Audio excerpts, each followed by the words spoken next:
My name is Garrett. I watched and wrote down key events recorded on a Sony Handycam and sent off the footage to be developed. I will post all of it once it's back in my possession. But for now, I have to tell anyone who will listen. Has anyone heard of the Dogwood family farms? It's located in Nanaimo, British Columbia. Or at least it was. After I bought this from a garage sale, I drove back to try and ask the original owner about it, but the once big house on farmland with a decent amount of animals was gone. Not like burnt down or abandoned, but as if nothing was there at all but just undeveloped land with no hope of a for sale sign ever sitting on the top of the driveway. Just trees everywhere. The first video opens up with the two people that I'd come to obsess over after watching them throughout these videos. Jacob, the younger brother, struggles and opens the lens cap while staring down the barrel of the camera and says, "Ha, got it." Then he points the camera at his older brother Riley, who was driving. Riley says, "You finally figure out how to work that relic." And Jacob laughs and says, "How the fuck did our parents ever figure out how to work this thing?" Take a look. Jacob shoves the camera into Riley's face. "God damn it, man, I'm trying to get us there in one piece." Jacob sets the camera on the dash of the car and says, "Okay, Riley and I packed all of our shit and we're moving to a farm." Riley interrupts. "In the middle of nowhere. Yeah, it does seem to be a bit longer of a drive than anticipated, but a free room for two. And all we gotta do is help some hick wrangle cattle and duel at high noon. I'm down to drive for hours." They said they were moving to a place called Dogwood Family Farms. The ad had no phone number but just an address, and what seemed to be a handwritten free room help wanted. And that was enough for them to pack up their few boxes and bags to the brim and move whatever lifetime these 20-something-year-olds had lived to somewhere new. Their dog Shiloh accompanied them as every man's best friend should, and they started to talk about the lay of the land as they were driving. "Every tree looks the same. Are we even moving?" Riley joked. Jacob said, "My map says we're almost there. It's your next left." They drove until they hit the stump with a sign that read Dogwood Family Farms. Gravel and sticks crunched under the tires as they lay silent on what they were approaching. The camera is pointed down at the floor of their car floor, and Riley mentions how long the straight driveway is, but you can see the house at the end of it. The closer they get, he tells Jacob to record it, and he raises the camera. The house looked up, kept but condemned, with gutters painted white and siding still straight and intact, but old barn boards and tattered blue tarp covered the windows. Although the closer they got, it was just an illusion. The old camera they are, using plays tricks on the eyes a lot, throughout the whole tape, because of its low quality. The car clicked in the park, and Jacob was pointing the camera at the house. It looked like a shell of what it was. Bright colors faded over time, and mildew dripped mossy dirt around the whole house. "No way this is the place," Jacob said. "There's nothing else here, man." "It's gotta be it," said Riley as he stepped out of the car. Jacob took a second of self-convincing, listening to Shiloh lightly whine, and refused to step out of the car. The camera cuts and points at their shoes on a faded, well-used welcome mat. The vignette tells me Jacob is hiding it under his sweater so the owner doesn't see it. Riley clanged the brass knocker and waited, 5 seconds after Jacob knocks it. "I just knocked it, you don't have to knock it too." Jacob bickered. "Shut up, I'll knock it again if I want," Riley replied. Jacob slapped his arm down when he reached for it. "Who is it?" shouted from the other side of the door. Hi, Mr. Dogwood, I'm Jacob, and this is my brother Riley. And, Riley interrupted. "We saw your ad for a free room. We're hoping it's still available." The door moved slightly and gave some way, as if something was barricading the other side. The sound of a series of locks ran down the crack of the door, and you can hear the door handle twist and open the boy's feet, slightly step back, and a new set of old boots joined the downward-facing shot. His stained, almost dark gray hand reached out, and he accompanied it with a raspy voice. "Clive." Riley shook his hand and exchanged names, and Clive's hand slowly shifted to Jacob. Not thinking, Jacob drops the camera from under his sweatshirt, reaching to shake Clive's hand. The camera points up from their feet, giving Clive a vague silhouette as the camera adjusts to staring at the sky's light exposure. He towers over the boys and his arms swing up, banging his hands on his head repeatedly. "No, no, no, no cameras!" Jacob, fumbling, picks up the handy cam. "Sorry, sir. Sorry, sir," Jacob lightly pleaded. Clive yells under his breath like a toddler trying to get his way and says, "Don't call me that." Riley steps in between and says, "Okay. It's okay. We're sorry, Clive. We're sorry." "Put it away. Put it away," pleaded Clive. This last shot ends with Riley quickly replying, "Okay, okay. Jacob, put the fucking camera away, man." The next shot started with Jacob and Riley following Clive around the back of the house. "Sorry, boys, I can get a little paranoid around cameras," he said as long blades of grass and hidden sticks crunched under Clive's boots until he stopped at a storm door for a basement. "It's no problem. We're just working on a home video to show our future selves," Jacob said. "Yeah, we found videos our parents took of us as kids, and maybe we'll do it for our kids one day. Haha," Riley chuckled nervously. As Clive fiddled with a ring of keys to unlock the outside of the door, he stops and says, Never see a need to look back until I finally share a glance with something that looked back to me." "Ooh, okay, Riley," said. The lock clicks open and the chains Clive ran through the steel handles are pulled out, simulating a loud sound over the camera's microphone, like a group of cicada bugs flying through a thunderstorm. The two doors attached to the bottom of the failing foundation swung open from Clive's grip, and he nonchalantly waved his hand down the wooden stairs into the dark, dingy basement. Riley and Jacob don't go down immediately, and Clive says, "Jesus, boys, take off your purse," and they watch him walk down the stairs and disappear into the darkness. Jacob follows Riley, creaking into the basement, and they mention later the smell of stale dirt surrounding the claustrophobic area. One singular light bulb swings around as Clive pulls the beaded string to turn it on, and remains the only source of good light aside from a small, foggy basement window that's too high up the wall for the boys to look out of. The light reveals an old stained beige couch in front of an analog television and VCR. The bathroom is just as small as you'd expect, with a sink being attached to the back of the toilet, like what you'd see in prison living quarters. The camera, being hidden still, swings over as Clive says, "It's not the Taj Mahal, but if you boys are willing to around the farm, it's yours as long as you can turn a shovel." He claps his hands together, making a loud slap, and says, "Okay, good. See you two in the morning." And he walked out and closed the doors. A piece of my mind thought I was gonna hear that awful noise of chains being dragged through metal handles again, but he just walked away and left the boys in their new humble abode. The camera opens with a close-up of Shiloh's goofy face, and Riley is using a fake baby voice. "Who's a good boy?" "Shiloh's a good boy," and rubs his belly. Jacob says from out of the shot, "Dude, who the hell are we living under? That was the weirdest shit I've ever seen." "He's an old man, clearly. I'm sure he'll warm up to us. He's probably been living here for a long time by himself," Riley said. The floorboards creak above their head, and you can see how close they are as the dust falls from above. Jacob says, "You're probably right, but I couldn't help but get a little spooked when he lost his cool." "Yeah, I was pretty scared too. But when you stop and take a step back from our situation, from the outside he's just a weird guy who has a free room and needs some help. I'm sure there's been a few people come and go from here.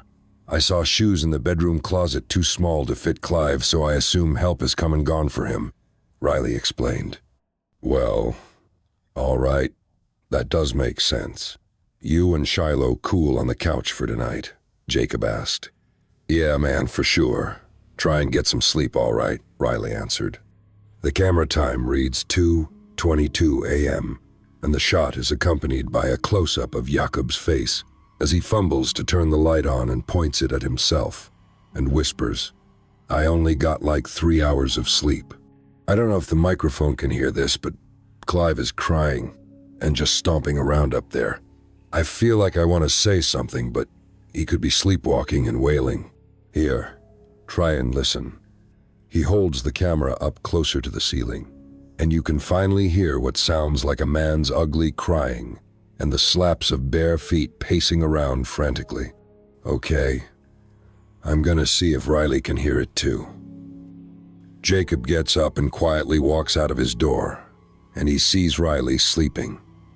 But Shiloh is sitting up, staring at a wall, and lightly whining. Jacob walks past Riley and accompanies Shiloh. The light of the camera reveals drywall mud lazily covering the cracks of the door. What the hell, I didn't notice this, Jacob said as he set the camera down and Shiloh walked behind him. He lightly pushes on the plaster where the doorknob would be, and it crumbles around his hand. He grips the door and slowly pulls until the cracks around the door reveal themselves. What are you doing? Riley said as he woke up. Shh, dude, listen. The camera lay on the floor and Riley could just barely hear the wailing. Okay. So why are you putting holes in the wall? Riley said. Your dog was whining at this covered-up door, and I guess curiosity got the best of me. Clive cries slowly, and it sounds like he stops walking around. Jakob grabs the camera and points it inside the crack of the door and pulls out the side screen to see what's on the other side. The shot is dimly lit, but visible are concrete stairs. At the bottom of them are metal anchors and chains attached to a small collar or something, leading up to the rectangle yellow light of the closed door to Clive's house. Jacob zooms in, looking around the top of the crack and panning down to the bottom. He fumbles the camera when Clive stomps towards his front door leading outside.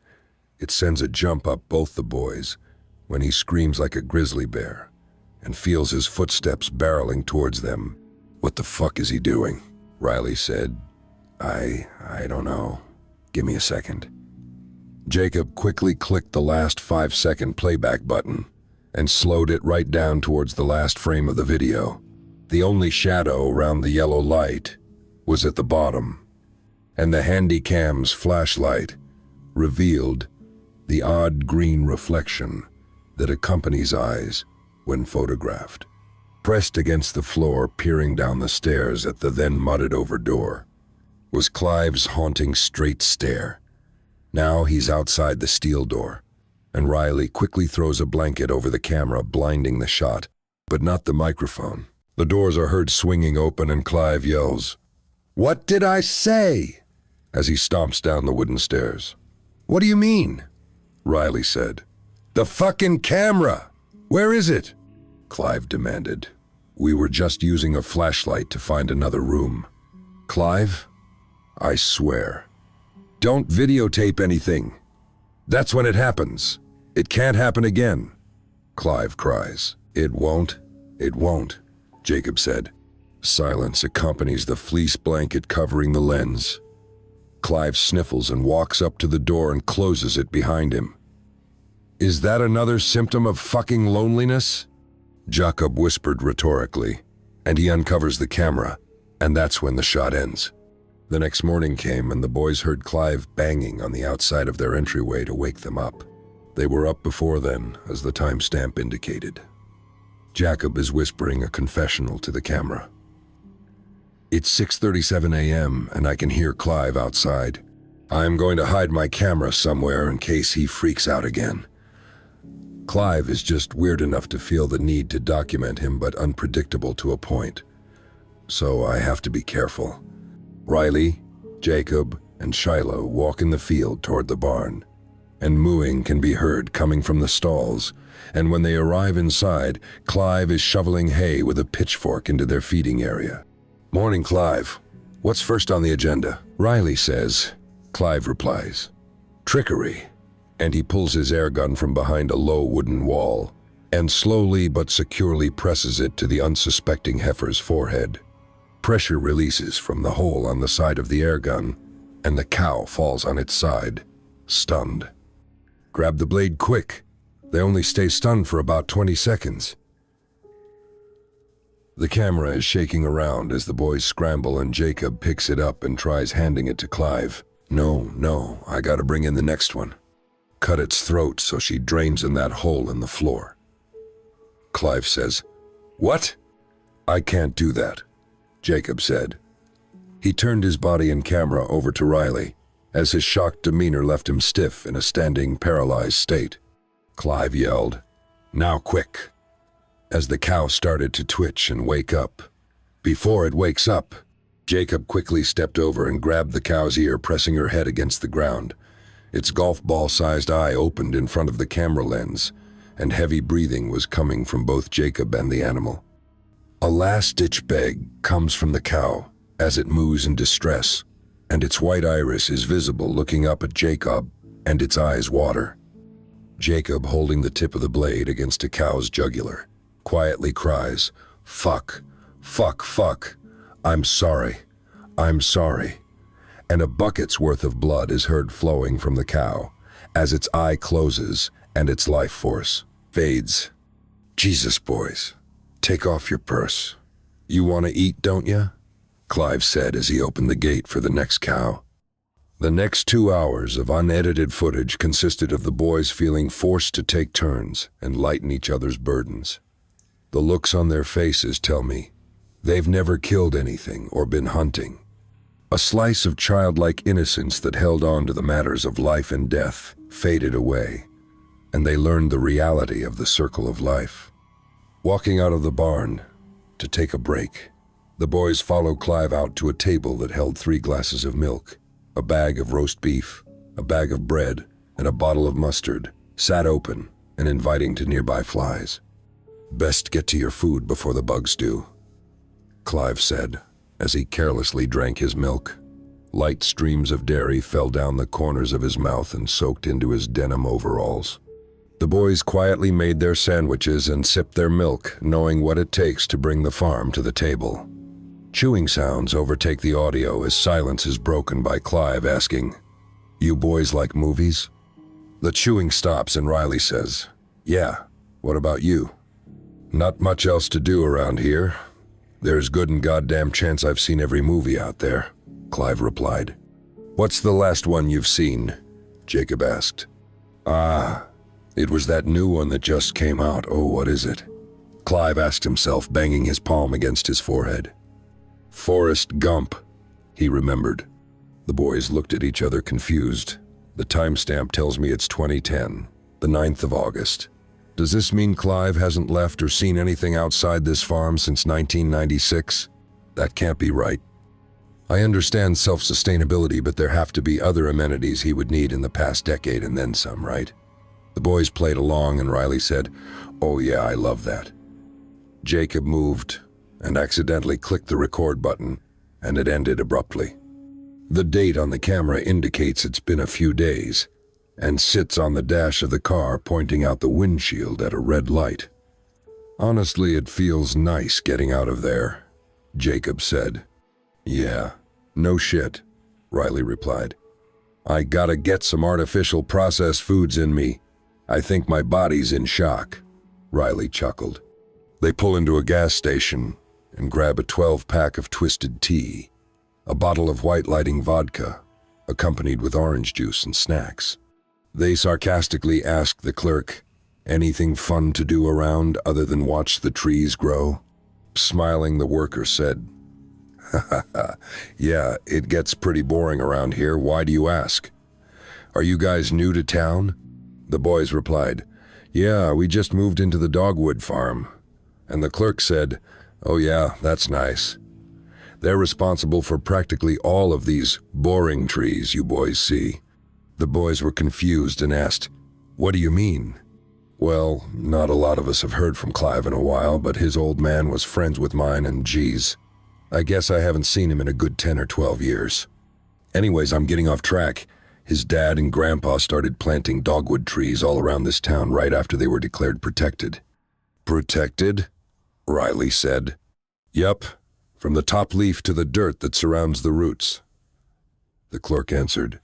Wow, that must have been a lot of work for them, said Jacob. Ah, they always made quick work of it, staying out of the public eye, seeing as the news always had questions. You know what? I might drive down and come see Clive after work, the clerk said. Good luck.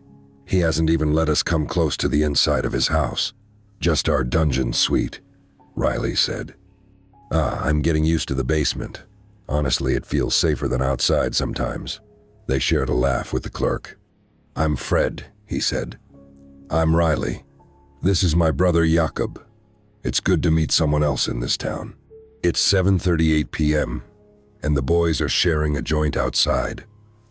And Riley lets Shiloh out to go pee. What's tomorrow again? Jacob asked. Friday, Riley said, taking a long inhale and holding smoke in his lungs. It doesn't matter, I think we work all through the weekend, he said as he let out his breath.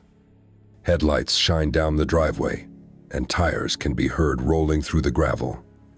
Fred steps out of the car and shuts the door, waving at Riley and Jacob, before walking to Clive's front door and knocking. He seems like a nice guy, but doesn't listen. He's not just going to invite him in, Riley said. They both stay silent, and all that is heard is Clive opening the door. They exchange a few words before the door shuts, and Fred is now inside. Confused, the boys looked at each other in slight disbelief before stomping out the burning roach and going inside. The tube television plays reruns of The Honeymooners while white static interrupts it every couple of seconds. Jacob points the camera at Riley before covering him with a blanket and going to bed. Timestamp 8:54 p.m. The footage quickly cuts to Riley holding the camera and trying to wake up Jacob. Dude, wake up! Jacob starts opening his eyes. Arg. What? You have to hold the camera light. I forgot to let Shiloh in and I can't find him. Riley pleads. Okay, calm down. He's a smart dog. He probably is hiding somewhere warm, Jacob tells Riley. Time-stamped, 12:14 a.m. The next shot is the two boys walking through the forest beside the farm, and the light from the handycam illuminates their feet, and Riley is yelling, Shiloh, in hopes he'll come running up as he usually does, but call out after call out and whistles starting to tire out Riley's voice. Taking a break, Riley cups his face, slouches down in silence, and lets everything out in bated, choked-up cries into his palms. Jacob, alerted, says, Wait, listen. All that is heard through the fuzzy audio that parallels silence in all dated footage is a lone, faraway cry. That's him crying, Riley says. Come on, let's go. And they run toward the sound of Shiloh's yelps. Branches and tall grass are flattened as they tromp through the rough terrain, and the cries for help only become louder and more painful every step they take. We're so close, I swear he's around here. The boys frantically look around as Shiloh pleads and barks in their exact vicinity. The wind pushing the tree branches around caused Jacob to point the camera up at the branches and call out, Shiloh. From out of shot, Riley is heard screaming, crying, Oh my God! Once Jacob pans the camera towards where Riley is pointing, the source of the painful yelps is seen. The shot, being short with an abrupt end, forced me to back up the blurry footage frame by frame, examining what they saw. Bloody flesh and fur were strung from branch to branch. What used to be a dog, but now lies above in the trees, as a crying, accordion-like befoul of gore and guts in front of his owners. The worst part about this haunting piece of footage was that no matter how stretched and torn apart Shiloh's body was, he was still living, barking, yelping, kicking, and twitching. They had to run back to get help. Jacob sets down the camera on their table as they stumble inside, and Riley collapses on the floor, yelling into the ground. "It's okay, man. We'll get Clive to get a ladder and we'll drive to the nearest vet," Jacob says in the attempt of comfort. Before Jacob opens the door to get help, he stops, as an uncanny bark is heard from just outside the door. What the fuck? Jacob quickly grabs the camera and desperately tries to point it out the foggy basement window to see if the impossible became possible. And Shiloh was back outside waiting to come in. As Jacob clicks the photograph option on the camera, the barking gets deeper and growling is heard, demanding its entry. Riley jumps up to let him in, and Jacob quickly stops him after he's seen the photo. "Whatever is out there isn't Shiloh. I've tried developing the photo and will attach it below if possible. Timestamp 1:52 a.m. The barking continues and only gets more guttural and almost sounds like an impersonation, like someone trying their best to act like a dog. Fist-like banging and long scratches are heard on the door and last until the sun comes up, torturing Riley and Jacob's psyche. The next morning comes, and Jacob walks out of his room to Riley lying on the couch, clutching Shiloh's leash. "Hey man, how are you doing?" Jacob said, treading lightly, though Riley stayed silent. Clive knocked on the outside and Jacob walked up the stairs and opened the doors as Clive was about to knock again. Cutting right to the chase. "Clive, Riley's dog passed away last night, and when we came to get you," Jacob started to tear up and cry, talking about last night. Clive didn't seem confused but worried, inhaled deeply, and turned around screaming at the clouds. "You didn't need the dog, you evil bastard!" Riley finally got up and started to take out his grief on the only plausible cause in his head, Clive. "What the fuck are you yelling at, old man?" Riley wiped the dried streams from his face. "What took my dog and did that? Oh God." Riley breaks down again. Clive, left in distress, huffing and puffing, looked at Riley, walked down the stairs and put his hand on his shoulder. "I'm so sorry, Riley." Aside from their brief conversation about movies, this was the only slice of sane humanity I've seen so far throughout these tapes. Riley stands up and demands the car keys, and Jacob tosses them into his waiting hands, walks past them both and comes to an odd, eerie realization. Where the driveway once was, hundreds of trees have hidden it. "What the fuck is going on?" Riley said, as he took the keys back out of his ignition. "It was right here. The driveway was right here." "Clive, what are you doing to us?" Riley demanded. "I don't know. This isn't what usually happens. I don't know." The timestamp jumps, telling me they've been taking the day off from doing chores around the farm, and instead, sitting down and listening to music in the basement. It's nighttime, and they've broken into their liquor stock. God, I just wish I didn't. Riley stammers and Jacob cuts him off. "You couldn't have done anything, man." "I forgot him out there," Riley said with shame hanging over his voice. "We all forget things sometimes." Clive said, "I once had a best friend who accompanied me. They just can't let anyone be happy if they're not appeased. I forgot him once, and if I could beg them, I would. But getting close means no one would be left to take care of them. I'm the one." He raised his shot glass for a cheers, and the boys hesitated before raising their glasses. Jacob and Riley, like any other night, walk outside to smoke. But this time, Clive accompanies them. "Boys, this farm plays tricks on your eyes from time to time," Clive says, as he slightly stumbles up the stairs. "That's what I get for teaching you boys." "Teaching us what?" Jacob asks. "Trickery. If you know the tricks, you know it more than it knows itself." Riley pipes up, exhaling smoke. "Dude, what are you talking about?" Clive laughs, and the boys join along. "Ha ha ha. Sometimes I don't even know." Jacob stares into the distance, and it draws attention away from the laughter, and Clive calls out into the darkness. "Fred, is that you?" The boy's eyes adjust, and Jacob is sure to point the camera at whatever Clive is calling out to. A subtle silhouette is seen, and Clive calls out again. "Fred, what are you doing out here?"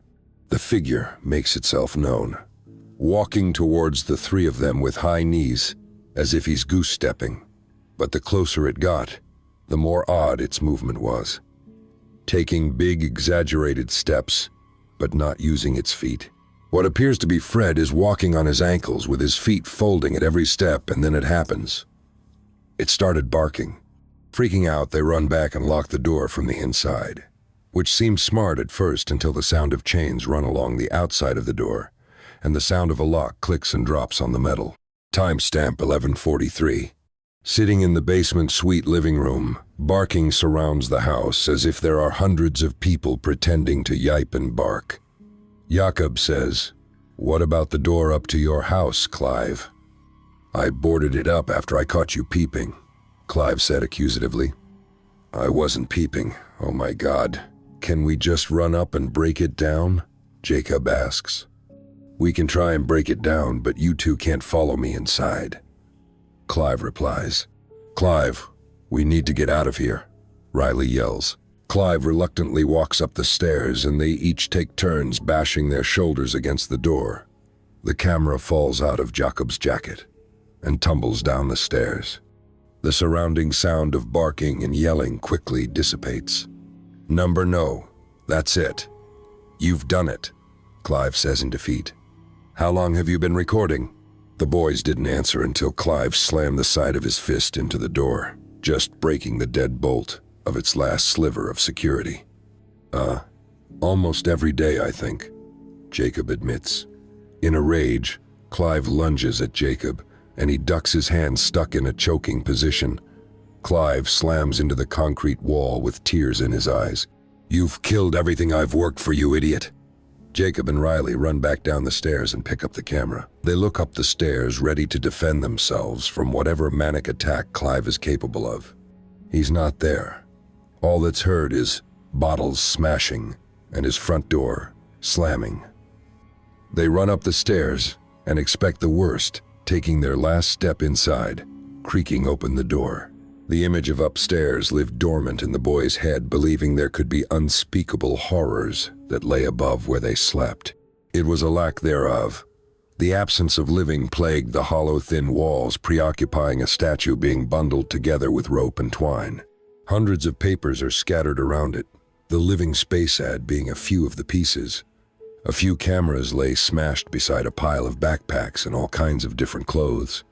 The boys examine the statue closer and shine the handycam light on it, revealing it's rooted into the floorboards. And the closer they get, between the sticks gaps are stained brown and red. "It stinks," Riley says. Gunshots are heard alongside Clive, yelling at the wind, walking into the trees. The boys run out to find him. "You didn't have to take him. I gave you everything, and you took him." Clive screams and growls obscenities at the forest as lone rifle rounds ring through. "Clive, what are you doing?" Riley yells at him. "Leave. Leave," yells Clive. But where? Trees surrounded the area, even the driveway leading to the road. It occurred to me soon. He wasn't talking to them. "We have to go, Clive. Come on," Jacob pleads. "Fuck him, dude. We have to leave." Riley tries pulling Jacob towards the car until they lay their eyes and the lens on what Clive was scared of this whole time. Clive screamed drunken gibberish and was quickly interrupted when an odd structure started to appear from within the trees. Its legs were many, and its large body did not match its other skinny amenities. The boys stay quiet as this behemoth of sticks tromped towards Clive. Jakob tries zooming in to reveal its details, and what's pictured in this blurry, pixelated footage is long black roots acting as hundreds of hands and legs, causing a smorgasbord of different limbs being wooden and other pieces of humans, intertwining each other. When Jakob pans up, he tries to hold it in but lets out. It's wearing Shiloh. Draped over its rugged and bumpy mass was a pelt made of Riley's best friend. "What? What are you talking about?" Riley says. I don't know." Before they could make anything else out, a fatal swipe crunches through Clive's shoulder and down to his hip, killing him. "What the fuck? What the fuck?" Riley says under his breath. as the two of them break into a sprint, being as light-footed as possible, Jacob being a few steps infant of Riley. Roots plague the ground and start flowing through the dirt like eels in water. Jacob trips and drops the camera. They both hide behind separate trees, the camera facing the being that towered above them only maybe 100 feet away, looking in the boy's direction. Riley discreetly grabs the camera and passes it to Jacob to make a run at getting over to him. "Okay, I'm gonna run to your tree. 3, 2, 1. And Riley breaks for it towards Jacob, but as his first step connects with the ground, he's taken into the forest so quick. I'm surprised the frames could catch it. Jacob covered his mouth in horror when 1 second he saw his brother ready to run and escape together in the next. He's gone, and the last thing heard from Riley is audible screams of help and terror. Though the microphone is old, it still picked up the sound of soaking driftwood being snapped under immense pressure and force. A slosh of liquid is heard splashing the ground, and Riley's screams have dissipated. Without another second of waiting, Jacob runs for it. Timestamp 2:02 a.m. In the last shot, I was both surprised and expecting. The camera is set down, facing a bunch of other objects on a table, while people walk around picking things up and putting them down. Then I picked it up. I asked how much for the camera, and he said, "Just take it." Now, knowing what I do, I was at Jacob's table at a local swap meet. I went back to find him the next weekend, but no luck. I drove to where the Dogwood Farms were. There was nothing but undeveloped land. No houses, barns, or basements, or cars. Just trees. Everywhere.